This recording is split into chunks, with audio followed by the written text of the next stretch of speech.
30 years later, I was driving down Mount Victoria Pass, which is a steep descent, and you need to change your gear into the second slot if you're driving an automatic down that fucking piece of shit that they call a road. I lost control of my brakes, which made my car spin out. It was almost 2 donuts, just under 720 degrees of spinach. However, I was driving at Miss Daisy speed, 40 kilometres an hour. When I lost control of the brakes, it started to creep up towards 70, but that spinning process felt slow motion. My tyres slid, but they didn't squeal, so it was a super smooth stop. Nothing jolted. It was like being in a plane where the landing is so abnormally perfect and smooth you can hardly feel the wheels ever touching the ground. It was that kind of a stop. And when I saw the other vehicles approaching me from around the mountain, they were fortunately driving at Miss Daisy speed as well, so it was very easy for them to stop. There was a momentary panic of, oh fuck, here comes the oncoming, and I was, oh shit, are they going to crash into me? But no, it was like a driving Miss Daisy slow-mo. Thank God they stopped okay without trouble. The driver who was the first to approach me, they seemed alarmed at how the fuck did my car get into the position it was in, but all of it was just cool, calm and collected. Although my car was in drive, something in that turnabout made the car stick in reverse. Even though the car was at a steep angle with the nose pointing down, my car could only drive in reverse. It wouldn't go forward. So I panicked a bit then because of how my vehicle would be causing a roadblock, but also because I couldn't understand why the car couldn't drive forward and it wasn't possible to reverse out of the way. And then the joke of one of those computer-based TV soap opera things, some IT show or something that I don't watch, but my brother used to. They used to comment about some joke of, have you tried turning it on and off again?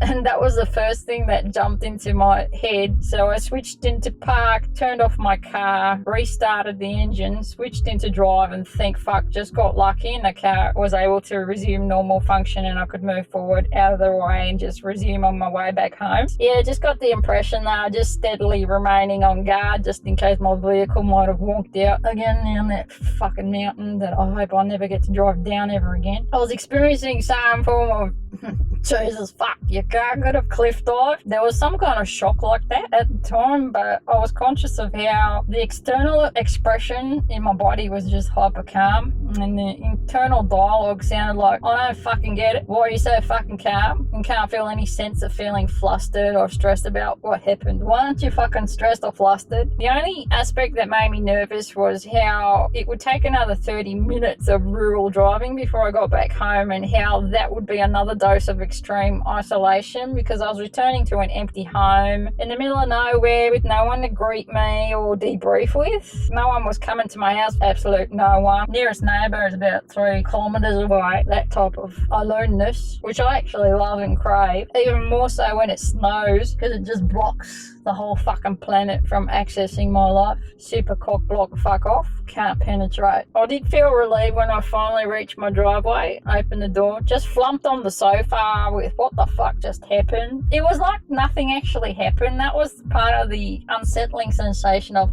oh, actually, you just had a lucky car accident where nothing got injured, nobody got hurt. I was just like shocked by what the fuck just happened, as though it never happened. That was the sensation. Why does it keep feeling like as if it never happened? And nobody to talk to, so I was just alone with the silence of the house. Couldn't understand why I was so fucking calm, but that sort of reaction wasn't something new to me because I'd already experienced that in the past many moons ago. My son, when he was a toddler, he fell over on the balcony and his head whacked the balcony rail thing, and that caused a cut on his head which made a gush load of blood just come out of it. And when that happened, I was in that same state of hyper calm, hyper focus. There's no space to be flustered about anything, you're just dead on focusing on stop the blood, call an ambulance, super calm, pragmatic. There's no fucking henny penny bullshit. I've experienced it before, so that feeling wasn't exactly something new to me. I was conscious of, yeah, right, you just had an extreme event and your body's reaction was hyper focus, hyper clarity, tunnel vision on survival mode. Slow the blood, place some gentle pressure against the car and just call the ambo.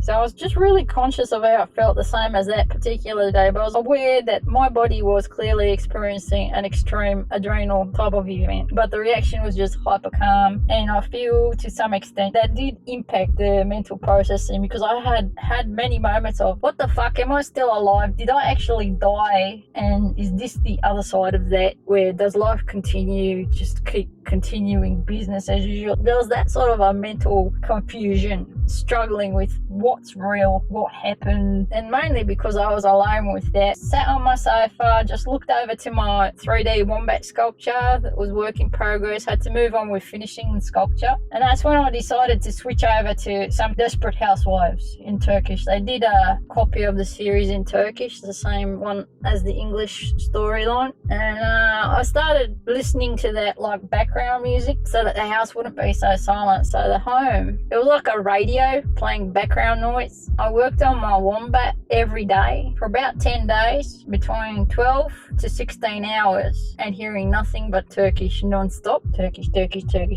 I had never exposed myself to so much incoming Turkish in my entire life. So in terms of exposure level, it was towards 120 to 160 hours of non-stop Turkish on consecutive days, non-stop. As I was working such extreme hours, I was obviously still impacted by that event, and that's how it was expressing through this workaholic type of reaction. It's how I was calming, soothing myself on my own. So I just focused on building my wombat while this Turkish soundscape featured as the background noise. What happened along that journey was that autoplay thing on the YouTube, it ended up accidentally switching into something else instead of the next episode, and the sound was, what the fuck is that? Because it was some kind of Turkish, but it sounded quirky, heavy with, I wouldn't say an accent, but it was very flubbery kind of Turkish. It was very delightful for me, but I couldn't work out, what the hell is this language? It's like Turkish. I can understand it in chunks, but the signal was all flubbery. Flubbery. When I say flubbery, the first thing I see is those water bubblers that you drink at the parks, but they've got that muzzle sort of a thing built around the nozzle so that your mouth can't reach it. So the experience of listening to this language, this new language that sounded Turkish but not quite, but what the fuck is that? Because I could still understand it. It was like trying to drink from one of those bubblers where the water pressure is a bit too low, so your mouth can't actually reach the stream of water, trying to blubble out, and you got to sort of stick your tongue out like a dog who can't reach its water bowl. It was like that in terms of comprehension. That was what a close story of how that experience felt like for me. Yeah, I can taste the water, I can sort of reach the water, but not quite completely. And I'm damn thirsty, I need to drink. And so my tongue's just kind of, yeah, I can taste you. Oh, can you just sort of, what the fuck is this? There was that curiosity, and then I just thought, alright, let's just switch it back to the episodology of this Turkish Desperate Housewives thing. And so I resumed that, just listening to the soap opera in the background, moved on with my wombat. And then the same thing happened again, where that auto playlist, it switched back onto this funny language.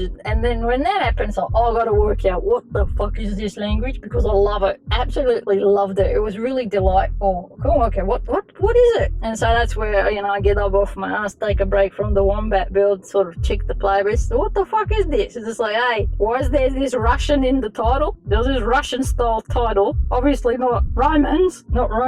So how is this Russian? Why is it sounding Turkish? Why is there a Russian title, Russian looking title? How is this, what the fuck is this? And I'm trying to find the location. I'm struggling and reading through the description, but eventually I work out, it's Azerbaijan. What's that? Or the uprising in Azerbaijanistan. Not even a country. Yeah, my bad.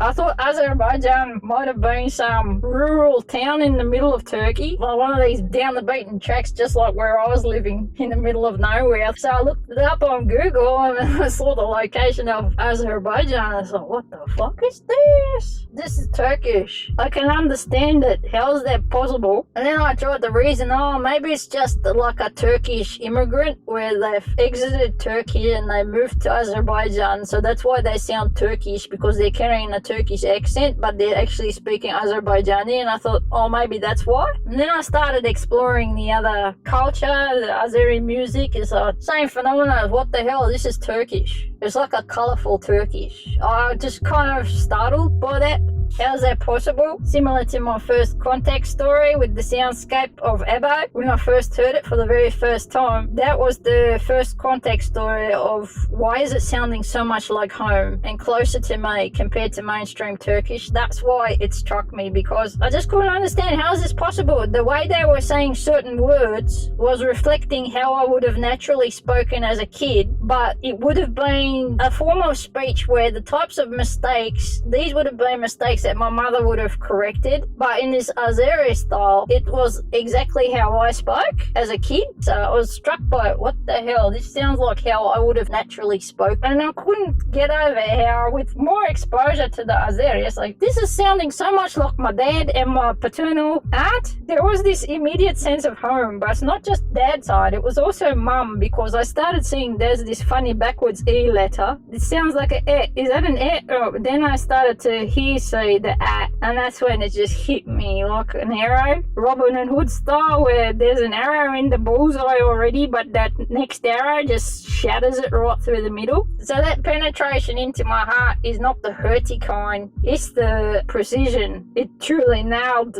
that with such searing precision. That's what I mean when I'm trying to say it hit my heart like an arrow. I'll just leave it there. I think people would experience similar with some other aspect of life. That's how it just manifested in my life. That was the beginning of my holy fuck shit Batman experience with a shitload of Jesus fuck. That was at the beginning of discovering this Turkic trail. That started to travel further east because the playlist started to introduce the other tongues like Kazakh and Uzbek, and then the same thing happened with them as well. I couldn't understand how the fuck it was possible for me to understand chunks that these people were saying, because I was hearing solid Turkish packets, unmistakably Turkish, and I started watching some films. I can understand chunks of what they're saying without any subtitles. So I was perplexed, because when I was a kid, my year 2 fuckrot Aussie piece of fucking abuse and abusive cunt fuckrot of a teacher who went by the name of Elizabeth Stanton brainwashed me to believe that the large mass of land that was formerly classified as USSR was known as Russia at the time, and therefore everyone in that area spoke Russian. You know those bloody exercises I do at school? This is Turkey. What do you call the people who live in Turkey? You call that a Turk. What do you call the language? It's Turkish. What do you call the people in Germany? Let's just call them Germs. Turks. Germs. I love that joke. Germs. What do we call the Americans? Arms. Americans are arms. Send my love to Turkey on that one, and everyone else who understands what the arm is all about. Right.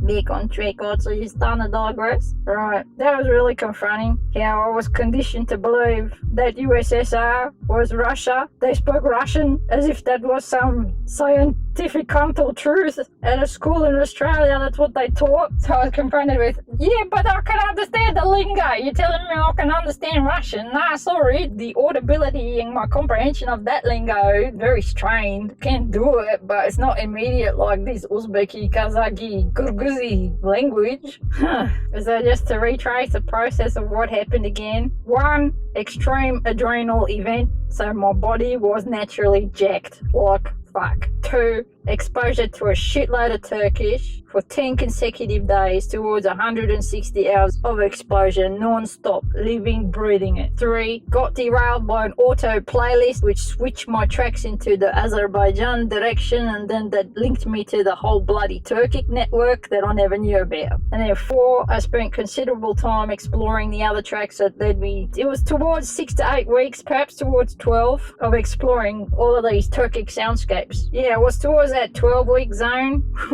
when some abo penetrated my playlist by accident. And when that happened, I just thought, oh, here goes another one. It's another Turkish one. Where's that one come from? I wasn't looking at my screen when it switched to that abo track. Where's this Turkish come from? I looked at the screen like, what the fuck? It says it's Aboriginal. What the fuck? That's from here. Like, how's that possible? And when I watched the performance, this was a consistent Turkic stream for me, non-stop. And I genuinely believed it must have been some Turkish cultural exchange program where people they visit other people's countries and they sample the language, the culture, the music, and then when they come back home they create a musical integrative cross-cultural sort of a performance. And that's what I thought it must have been, because it was sounding too damn Turkic.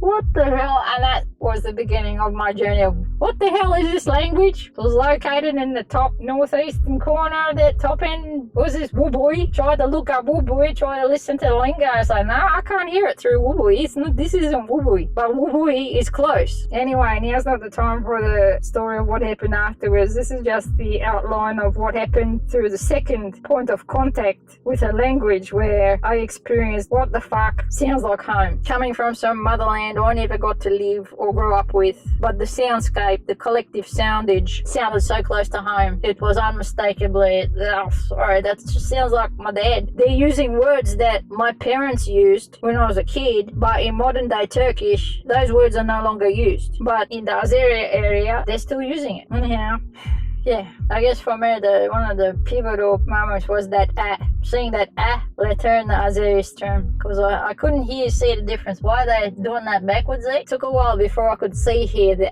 and this is what happens when you grow up without an alphabet that accurately reflects the language of home, being bridged to a written form. Without that letter, it ceases to exist. It doesn't get a chance to exist. But I think more on the notes of how growing up without sounds, growing up without the conceptualizations, merging together with a font. I've got to just leave that for later. I'll otherwise just set aside another time for the notes connected to the language calibration process, because I know that journey will be of use on the level of being able to validate the experience of others who would be processing language the same as how it happened to me, irrespective of what language is being spucked. If I'm going through it my way, I'm not alone with it.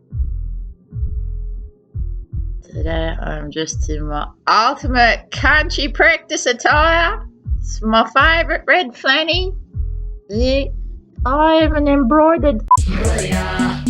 Uçsana 200 metre Vomit harikası Uzunlukluğa doğru adımlamak elinizden arzuları buraya Uçsana topraklarda çok havada bulabilirler buraya Uçsana sessiz cevapla karşılaştım Habersizle sınıflandırıldı Seninle birlikte gülüyordu Kırıntılarını flash ederken Onların türeyen tuvaletleri yine buraya Uçsana Adım Ayşe!